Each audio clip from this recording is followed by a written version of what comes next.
Hello and welcome to an episode that discusses the configuration of audiences and audience analysis. I'm Dr. Preeti Singh, a senior assistant professor at Amity University School of Communication, specializing in digital media, electronic communication, development communication and social media marketing. Today we shall be discussing the concept of audience for digital media and analysis of audiences vis-a-vis audience segmentation. This unit is the second part of the last topic we discussed, that is content strategies.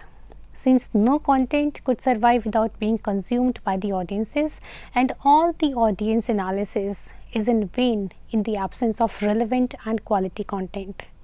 So, these both terms are interrelated and interdependent upon each other.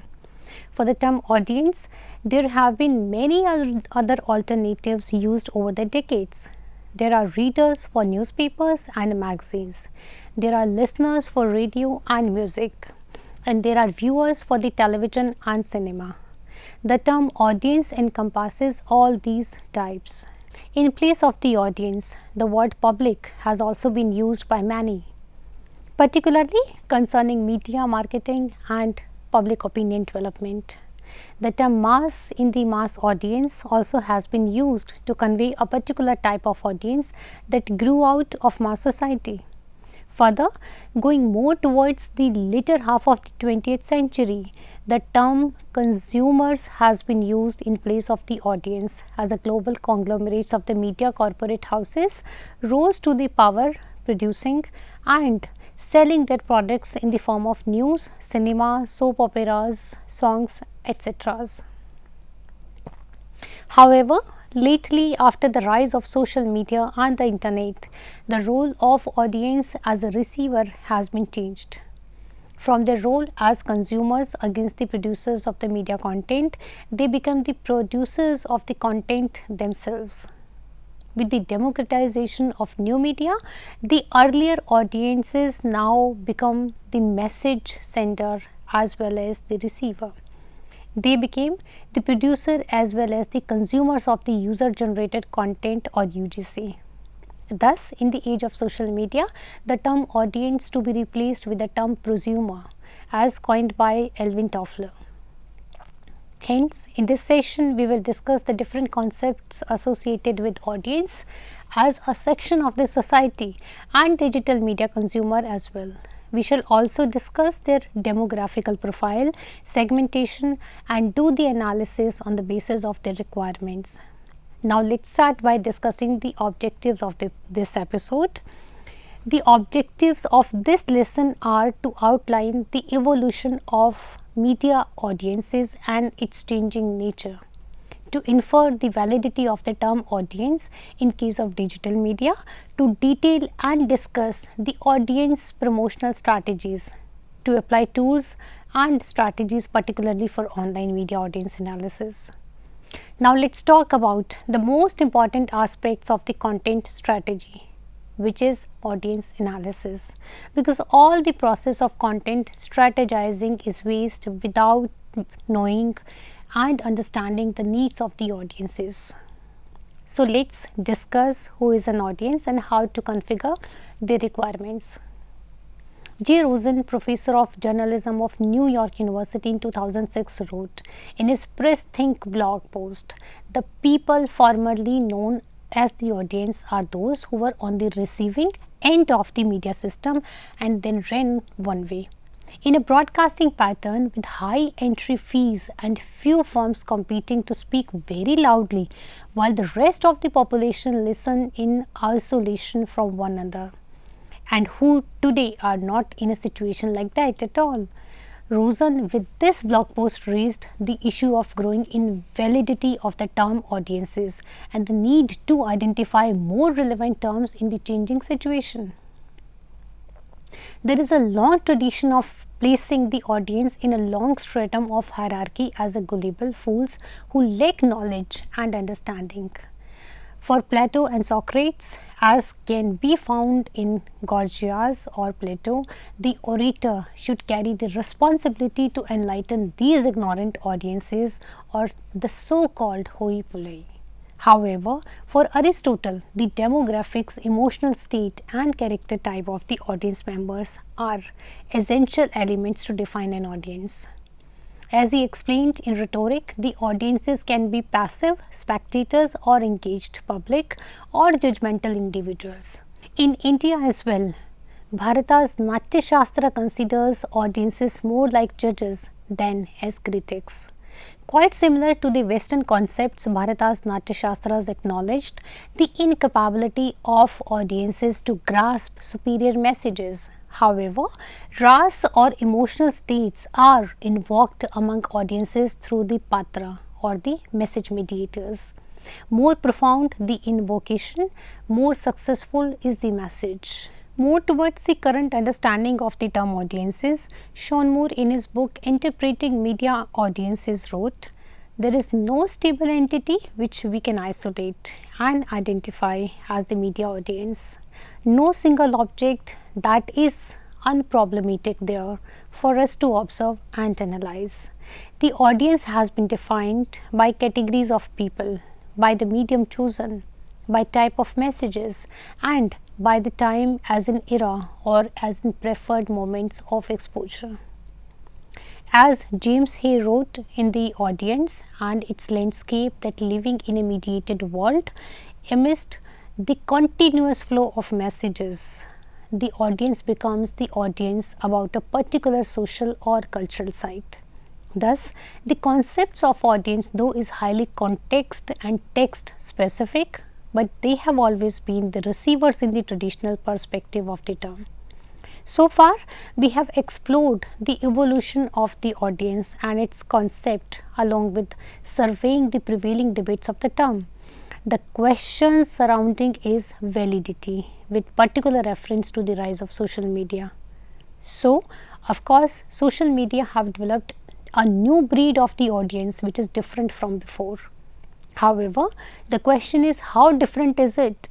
In the next session, we will look into the differences as we explore different types of online media audiences and various concerns related to it. Professor Jan A.G.M. Wenjik of the University of Twente, the Netherlands, in his book The Network Society, Social Aspects of New Media, presented the characteristics of new media, where he included various aspects of the new media audiences. Based on his criteria, there are few essential characteristics of social media audiences. Some of them are component. While earlier the audience had a collective representation, the social media audiences are demassified. They are separate individuals who are continuously connected over a network. The nature, digital media audiences are more heterogeneous when compared with any other audience. They can belong to any age, gender, race, class, caste, nation or section of the society with diverse socio-psychological backgrounds. Scope, the global village dwellers of the electronic media era have become netizens, which have changed the scope from global to local, a combination of global and local. The audience transforms local elements onto global platforms using universal resonance. Connectivity, the online media audiences enjoy high connectivity among individuals rather than between communities. The communication frequency is higher at individual levels, at times crossing beyond geographical distances rather than between communities. Density, earlier local communities were closely knit, creating a strong communal bond. However, the density of local communication and bond has decreased as social media audiences spend their time interacting in a mediated environment with people from geographical scattered places. Centralization. With increasing audience fragmentation, centralization of communication and power distribution decreases, creating a polycentric nature of the audience as well as communication system. Inclusiveness. As the social media audience is fragmented, alienated and scattered, the inclusiveness of relations are rather loose. With rising individualistic society, the representative inclusiveness in the socio-political process has become more and more difficult. Type of community. Though the role of communities has sharply decreased, yet the community of audiences seem to have transferred mostly to the virtual world, enhancing the diversity of these audience communities. Type of organization. The organizations, rather than being ruled by bureaucracy, are being ruled by infocracy, where audiences are horizontally differentiated rather than vertically integrated. That is to say, even though the hegemonic control of the power has receded, but rather than developing integration or unity based on increasing horizontal communication, they have developed more and more horizontal differentiation. Type of household. The nuclear family setup that was already growing has now traversed into individual family relation, as social media is taking out most of the time away from the family interaction. The alienation between individuals even within the family has increased as family members have turned into dedicated audience for social media. Communication has become mediated even amongst family members, relatives and friends. Type of primary communication. The audience of social media use mediated communication extensively, with a gradual decrease in face-to-face communication. Kind of media. The social media audiences use narrowcast interactive media in place of broadcast mass media.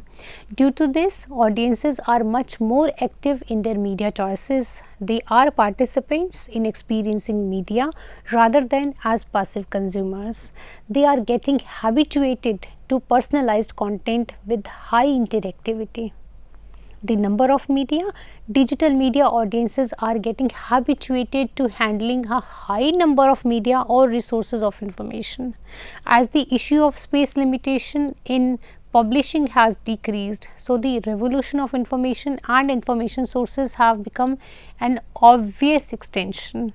Now that we have discussed the foundation to understand the social media audience, let us take a look how we can communicate with these audiences. What are the best ways to connect with them, when and how to connect with them. Many business organizations, political parties and various other interest groups are exploiting the medium and opportunity at its best to convey their messages and attain their objectives. It is essential to be aware of such actions before taking any decision and to know how to use the same medium for the betterment of the society. Marketing through social media is different from marketing through other media, as this includes a lot of social media specific tools and strategies.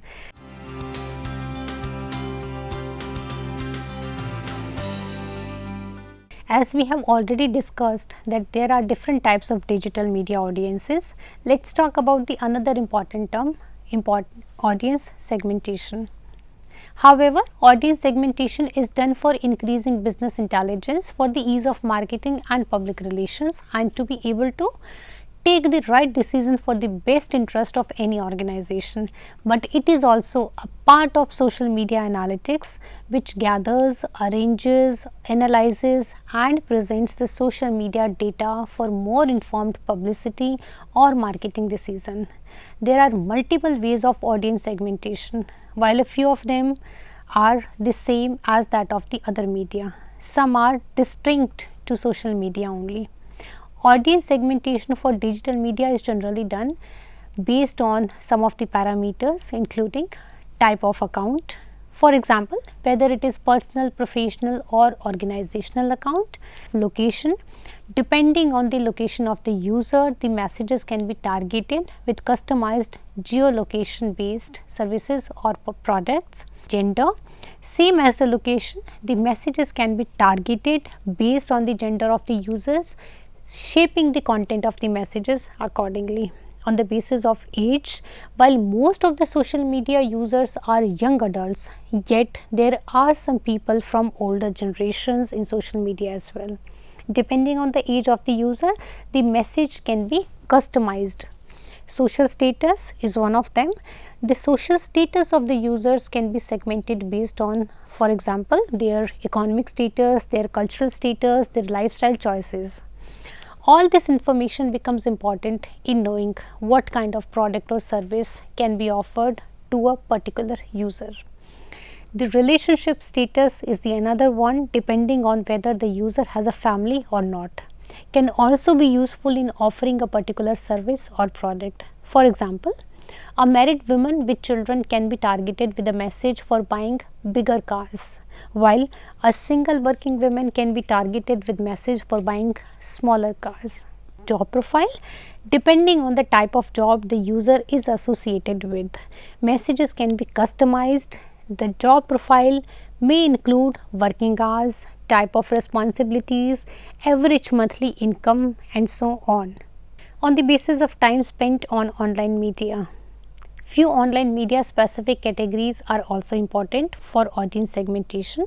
One can thus identify the heavy user, the moderate user and light user and shape the message accordingly. Online media platform used. Nowadays, a user is using more than one social media platform, depending on the various types of platforms used. Social media audiences can be categorized in such a way to get information about their interest and requirements. And the time of the day when digital media are used is also very important. Depending on the time of the day the user generally uses social media, the audience can be segmented. The messages can be sent during that time of the day when a particular user is generally online. The another factor is type of activity done on social media. This can be whether the user is passive or active. This can also be done whether the user likes to or comment or both. This can further be whether the user shares content or post original content or does both. This gives an idea of users' potential to influence others. The another factor is the intensity of activity done on digital media. This is not only how much time the users spend online, but also how much activity they are in and what way. For example, how often are they posting something, how often do they like something, how often are they commenting, how often are they logging in and so on.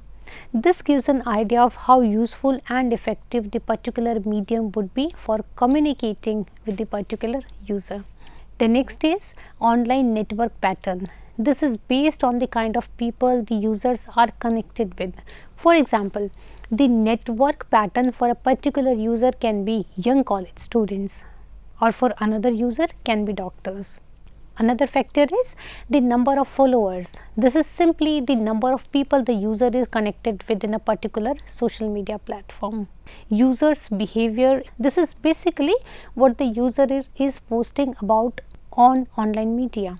The segmentation is generally done based on a few keywords and searching the user's post to see whether those keywords are there. And the next is users' interest.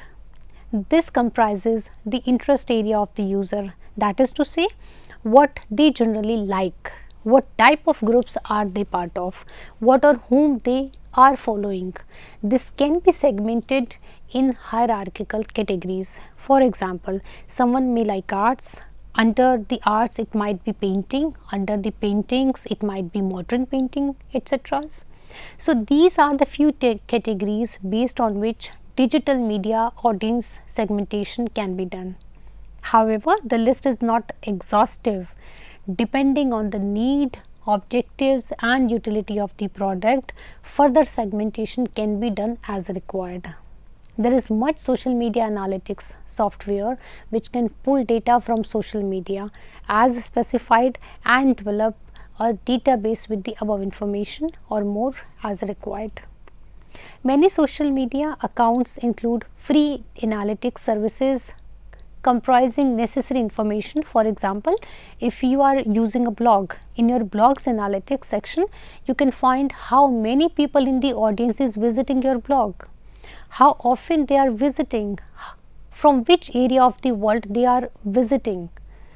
Now, let us talk about audience analysis tools and strategies that needs to be designed for digital media. As social media marketing is booming, so is the variety of available marketing tools. Beyond the traditional online advertising, there is a surge of various applications, services and software that are useful for targeting social media marketing.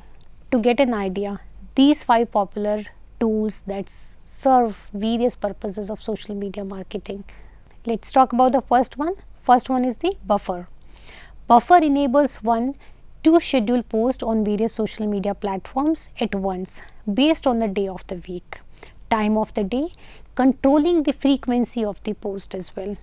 It also helps to generate feedback on the post and evaluating its effectiveness.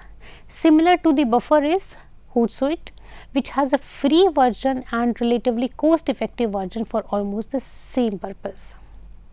Google Analytics is the another one which offers a free version as well as paid one with much more detailed social media analytics reports.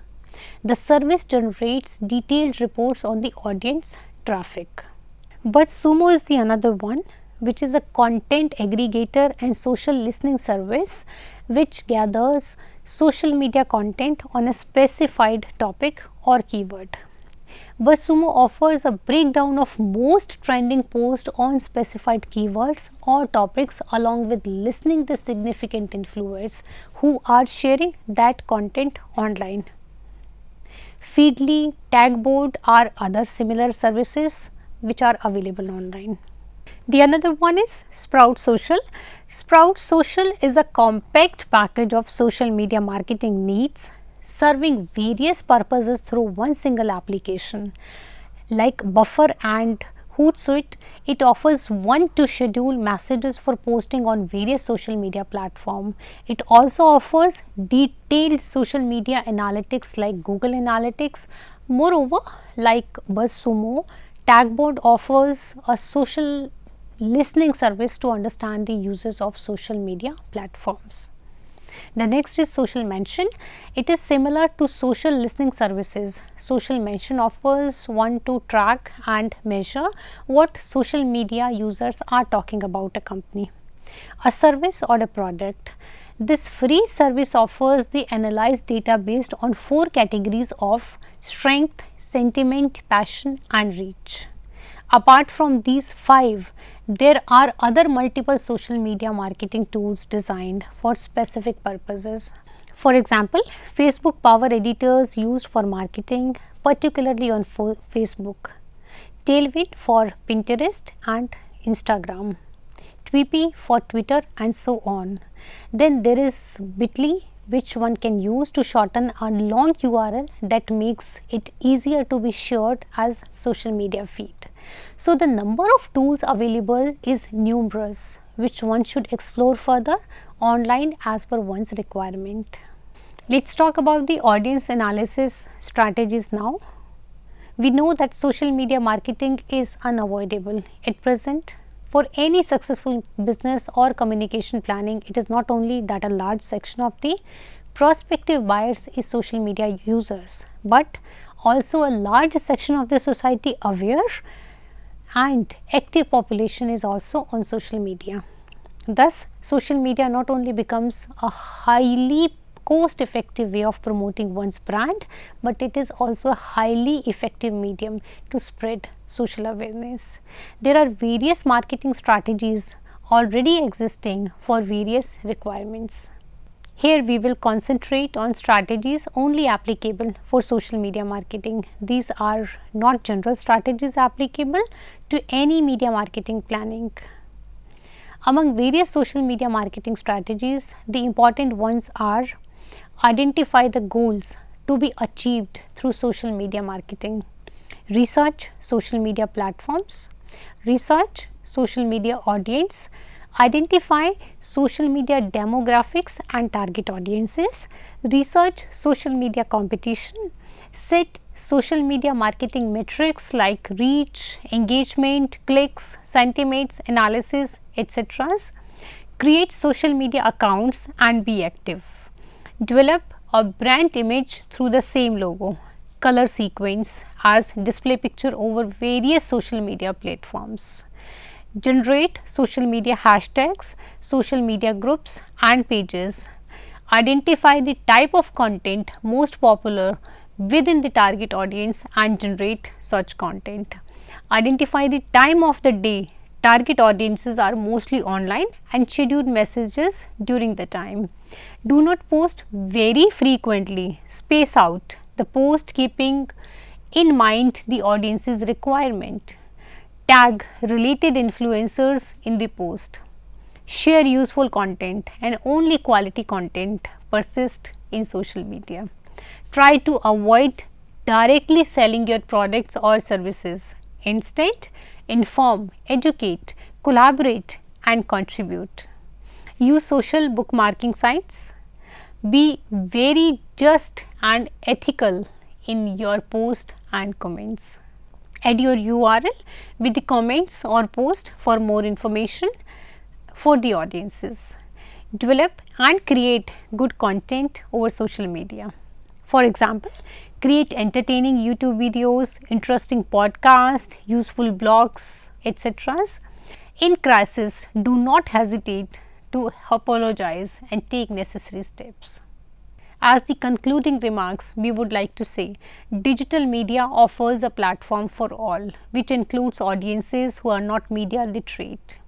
This purposes a danger for the demographic functioning of a nation. There have been multiple instances of mob lynching in India, which were caused by messages and fake information shared via social media platforms. It also provides a glimpse of the audiences of social media who are vulnerable enough to be misled to this extent. So, one hand, though the audiences have become active information seekers with opinion of their own on their own to debate on the social media platforms, there are on the other hand those who can easily be brainwashed by this overpowering media. Moreover, if one looks at the micro level interaction, the psychosocial profile of the audiences has changed a lot with the social media.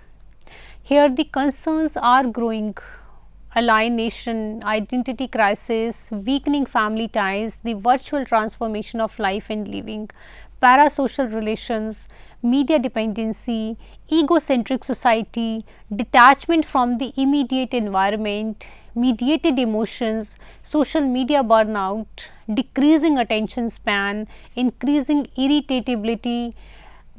All these are the more have been identified as symptoms of heavy users of social media. So, even though social media platforms are helping people with information, alternative views and knowledge, they are also simultaneously causing various negative effects on their audiences. We have to keep it in our mind that an individual does not necessarily always fall under a single category. The individual might change categories depending on the platform and time. There are both of the sides of the coin, and there is no airtight compartmentalization of social media audience as such. Hence, for any business or any individual to grow professionally, the most appropriate platform to rely upon. And now it is time for a quick recap. Knowing your audience's needs and values is essential to developing content that they will become engaged with. That is what targeting demographic emphasizes on. The term audience encompasses various kinds of public in place of the audience. The word public has also been used by many, particularly concerning media marketing and public opinion development. Social media has given rise to the new breed of audiences. Audience segmentation is also a part of the social media analytics, which gathers, arranges, analyzes, and presents the social media data for more informed publicity or marketing decisions. Digital media not only becomes a highly cost effective way of promoting one's brand, but it is also a highly effective medium to spread social awareness. There are various marketing strategies already existing for various requirements. Though digital media platforms are helping people with information, alternative views, and knowledge. They are also simultaneously causing various negative effects on their audiences. Those issues also need to be addressed by the intellect society with awareness and use of technological support. That is all we have for you today. Hope you enjoyed the session and learnt about segmentation of audiences in digital media. We shall return with another interesting episode soon. Until then, thank you, farewell and namaskar.